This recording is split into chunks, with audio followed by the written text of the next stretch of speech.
ሰላም ጤና ይስጥልን የሂሬ ኒውስ ተከታታዮቻችን የሰዓቱን ዜናዎች ወደ እናንተ ማድረሳችንን ጀምረናል። አብራችሁን ቆዩ። በቅድሚያም ዋና ዋናዎቹን በአርሲ አሰኮ ወረዳ በደረሰ ጥቃት 3 ሲቪሎች ተገድለዋል። የትግራይ ተወላጆች በሱዳን ጦርነት፣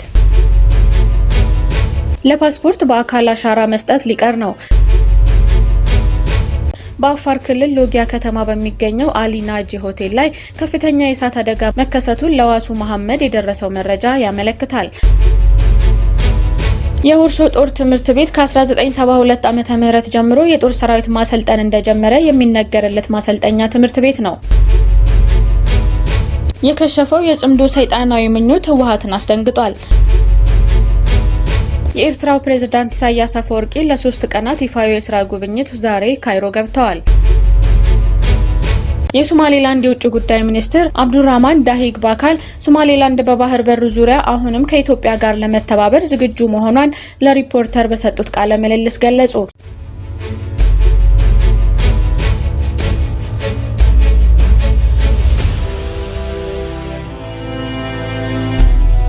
በአርሲ አሰኮ ወረዳ በደረሰ ጥቃት 3 ሲቪሎች ተገድለዋል። ቤተክርስቲያን ተቃጥሏል። መስጊድ ተዘርፏል። በጥቃቱ 2 የክርስትና እምነት ተከታዮች እንዲሁም 1 የእስልምና እምነት ተከታይ በአጠቃላይ የ3 ሲቪል ሰዎች ህይወት አልፏል ሲል ኢሰመኮ አሳውቋል።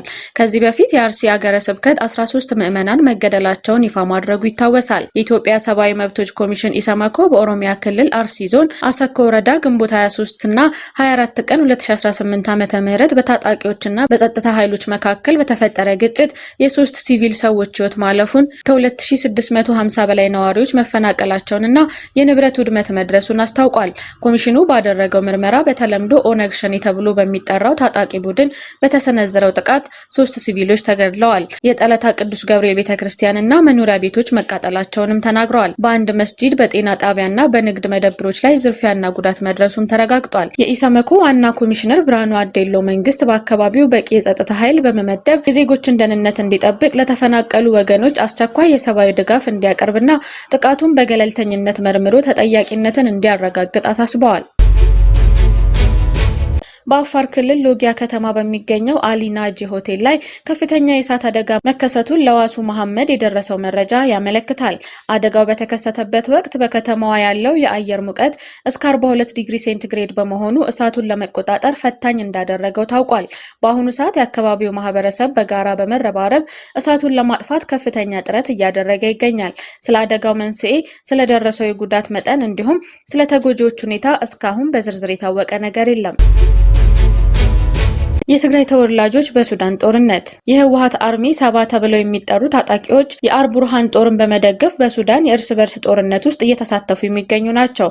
በትላንትናው ዕለት በሽራሮ አካባቢ ገማሃሎ በህወሓት ታጣቂዎች ላይ የኢትዮጵያ አየር ኃይል የፈጸመው ድንገተኛ የድሮን ጥቃት ታጣቂዎቹ ወደ ሱዳን ለመሄድ እየተንቀሳቀሱ ስለነበር ነው ተብሏል።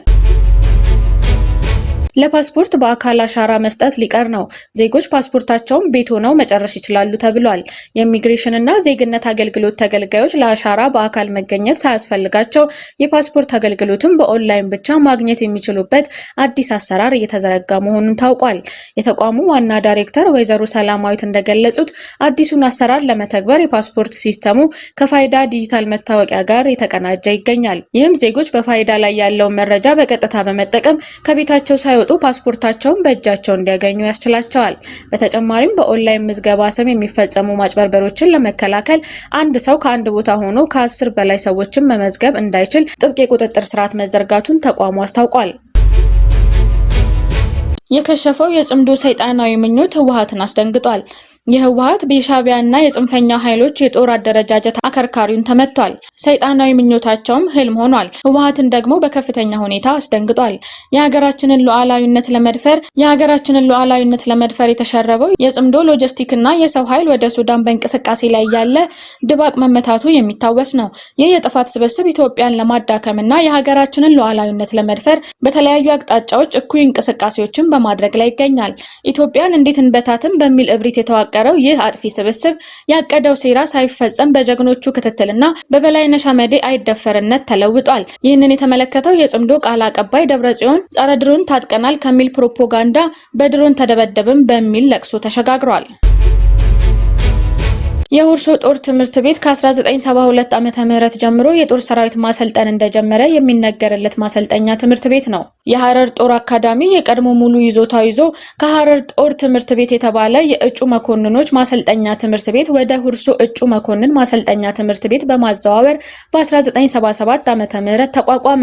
በዚህም መሰረት ብዛት ያላቸው መኮንኖች በአጭር ጊዜ ውስጥ በብዛትና በጥራት ለማፍራት ሐረር ይሰጥ የነበረውን የእጩ መኮንኖች ስልጠና ይዘት በተመሳሳይ ሁርሶ ላይ በስፋት እንዲሰጥ በአብዮታዊ ጦር ጠቅላይ አዛዥ ተወሰነ። በሁርሶ ጦር ትምህርት ቤት በቂ አሰልጣኞች ተመድበው ወታደራዊ ትምህርትና ስልጠናው ከሐረር አካዳሚ ስልጠና መርህ ላይ ተመስርቶ ከ48ኛ ኮርስ ጀምሮ እስከ 54ኛ ኮርስ ድረስ በጥራትና በጥንካሬ ላብ ደምን ያድናል፣ የልምምዱ ከባድነት ውጊያውን ያቀለዋል በሚል መፈክር ከ55ኛ ኮርስ በስተቀር ለሁሉም ኮርሶች ስልጠናው ለአንድ ዓመት ያህል ተሰጥቷል። ከ1977 እስከ 1983 ዓመተ ምህረት ከ48ኛ ኮርስ እስከ 54ኛ ኮርስ ጀማሪ መኮንኖችን ለአንድ ዓመት በማሰልጠን ግዳጁን በብቃት በተወጣው ትምህርት ቤቱ በ1983 ዓመተ ምህረት ደግሞ የ55ኛ ዙር ተቀብሎ ለ4 ወራት እንዳሰለጠነ በግንቦት ወር 1983 ዓመተ ምህረት መንግስት በለውጡ ምክንያት ስልጠናው ተቋርጦ ለስልጠና የገቡ 3200 እጩ መኮንኖች በሙሉ ተበተኑ። ከ1983 ዓመተ ምህረት እስከ 1994 ዓመተ ምህረት ተቋርጦ የነበረውና ከ1995 ዓመተ ምህረት እንደ አዲስ የእጩ መኮንን ስልጠና በመክፈት የተሰጠውን ተልዕኮ መወጣት ጀምሯል። በተቋም ውስጥ ጀማሪ መኮንኖችን በማሰልጠንና በብቃት የሰራዊቱን የአመራር ክፍተት በመምላት በጠንካራ ዲሲፕሊን የታነጹ በጠንካራ ስልጠና ያለፉ በተመደቡበት ክፍል ጠንካራ ስራን በመስራት መንግስትና ህዝብ የሰጣቸውን ተልዕኮና ግዳጅ መወጣት የሚችሉ ጀማሪ መኮንኖችን ያፈራና እያፈራ የሚገኝ ነው። የሁርሶ እጩ መኮንን ማሰልጠኛ ትምህርት ቤት ከእንደገና የመጀመሪያውን ሰልጣኝ በሐምሌ ወር 1995 በማስመረቅ አንድ ብሎ የጀመረው ማሰልጠኛ ትምህርት ቤቱ ከአንደኛ ዙር እስከ 27ኛ ዙር ጽናት ኮርስ ድረስ ከ30,000 በላይ ጀማሪ መኮንኖች በማስመረቅ የሀገር ባለውለታ መሆኑን አስመስክሯል። ያልተዘመረለት አንጋፋው የሁርሶ እጩ መኮንን ማሰልጠኛ ትምህርት ቤቱ ከዘመኑ ጋር የሚራመድ በእውቀት በክህሎትና በአስተሳሰብ የላቀ ብቃት ያለው መኮንን ለመፍጠር ጥረት እያደረገ ይገኛል። ይህ በየወቅቱ የሀገራችንን ኢትዮጵያ ክብር ከፍ ማድረግ የቻሉ ጀማሪ መኮንኖችን እያበቃ የሚገኘው የሁርሶ እጩ መኮንን ማሰልጠኛ ትምህርት ቤት የመሪነት ጥበብን ተላብሰው ዛሬም ተኪ አመራሮችን የማፍራት ስራውን አጠናክሮ እየቀጠለ የሚገኝ ማሰልጠኛ ትምህርት ቤት ነው። የኤርትራው ፕሬዝዳንት ኢሳያስ አፈወርቂ ለ3 ቀናት ይፋዊ የስራ ጉብኝት ዛሬ ካይሮ ገብተዋል። በልዑካን ቡድን ውስጥ የውጭ ጉዳይ ሚኒስትር ኡስማን ሳለ ተካተዋል። ጉዞ በአፍሪካ ቀንድ፣ በቀይ ባህርና በመካከለኛው ምስራቅ ጉዳዮች ከአልሲሲ ጋር ለመምከር ነው ተብሏል። የሶማሌላንድ የውጭ ጉዳይ ሚኒስትር አብዱራህማን ዳሂግ ባካል ሶማሌላንድ በባህር በር ዙሪያ አሁንም ከኢትዮጵያ ጋር ለመተባበር ዝግጁ መሆኗን ለሪፖርተር በሰጡት ቃለ ምልልስ ገለጹ። ኢትዮጵያ የባህር በር ማግኘት መብት አላት ብላ ሶማሌላንድ እንደምታምን የተናገሩት ባላክ ኢትዮጵያ በርበራ ወደብን እንደፈለገች መጠቀም ትችላለች ማለታቸውን ጋዜጣው ጠቅሷል። ኢትዮጵያ በርበራ ወደብ አግኝቻለሁ ያለችው የ19 በመቶ የባለቤትነት ድርሻ ምን ደረጃ ላይ እንዳለ ለቀረበላቸው ጥያቄ ባላክ ኢትዮጵያ ወደቡን በሙሉ አቅሙ እስካሁን አልተጠቀመችበትም የሚል አጭር ምላሽ መስጠታቸው ተረጋግጧል። ኢትዮጵያ የሶማሌላንድን ቁልፍ አጋርነት ከግምት አስገብታ አንድ ቀን ለሶማሌላንድ እውቅና ትሰጣለች የሚል እምነት እንዳላቸው በአካል የገለጹ ሲሆን ሆኖም ኢትዮጵያ እውቅና እንድትሰጣት ሶማሌላንድ ግፊት ማድረግ እንደማትፈልግ ተናግረዋል። በቲቤት ሰማይ ላይ የታየው አስደናቂውና አስፈሪው የደመቀ ቀይ ብርሃን ከሰማይ ወደ መሬት ሳይሆን ከምድር ወደ ጠፈር የሚተኮሰው ያልተለመደ መብረቅ። ቲቤት በደቡብ ምዕራብ ቻይና የምትገኝ ከኔፓል፣ ህንድና ቡታን ጋር የምትካለልና እጅግ ሰፊ በሆነው የኪንግ ሃይ ቲቤት እምብርት ላይ ያለች ከፍተኛ ተራራማ ቀጠና ናት። በአማካይ ከባህር ጠለል በላይ ከ4000 እስከ 5000 ሜትር ከፍታ ላይ በመገኘቷ የዓለም ጣሪያ የሚል ስያሜ ትታወቃለች። በዚሁ ልዩ ስፍራ በቅርቡ በቲቤት ሻናን ክልል በሚገኘው ከባህር ጠለል በላይ ከ5000 ሜትር በላይ ከፍታ ባለው ሁማ ዩምኮ ሐይቅ አቅራቢያ በተከሰተ ኃይለኛ የነጎድጓድ ማዕበል ላይ እጅግ አስደናቂና አስፈሪ የሆነ የበራ ቀይ ብርሃን ምሰሶ ብልጭታ በቪዲዮ ተቀርጾ ወጥቷል። የሳይንስ ልቦለድ ፊልም የሚመስለውና ሬድ ስፕራይትስ በመባል የሚታወቀው ይህ ክስተት ልክ እንደ ግዙፍ የባህር እንስሳ ቅርጽ ያላቸው የብርሃን ዘንጎች ወደ ጠፈር ሲዘረጉ ታይቷል።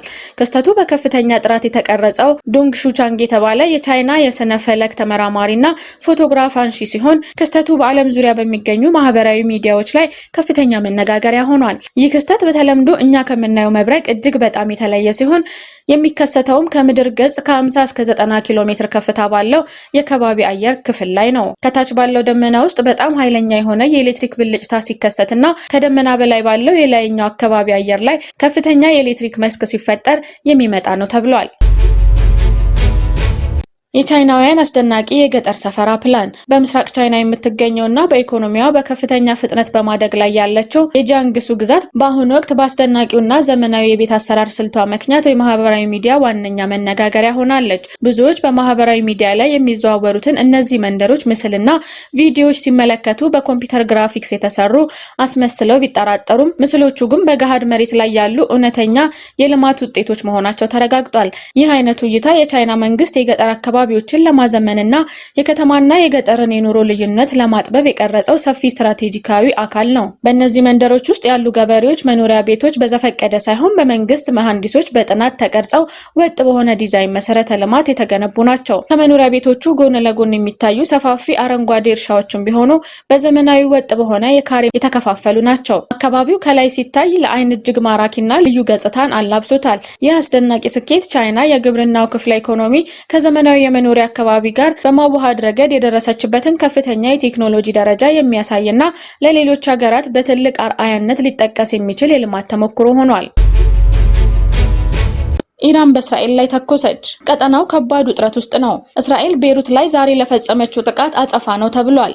ኢራን ዛሬ ወደ እስራኤል የሚሳኤል ጥቃት በመፈጸሟ በመካከለኛው ምስራቅ የጦርነት ስጋት ነግሷል። እስራኤል ለጥቃቱ ዝግጁ መሆኗን አስታውቃለች። የኢራን ሚሳኤል ሰሜናዊ የእስራኤል ግዛት ላይ ኢላማ ማድረጉ የተገለጸ ሲሆን የእስራኤል አየር መከላከያ ሚሳኤሎችን ለማክሸፍ እየጣረች መሆኑ ተሰምቷል። ኢራን ተጨማሪ ጥቃቶችን እንደምትቀጥል ያስታወቀች ሲሆን እስራኤል በበኩሏ የአጸፋ እርምጃ ለመውሰድ እየተዘጋጀች መሆኑን ገልጻለች።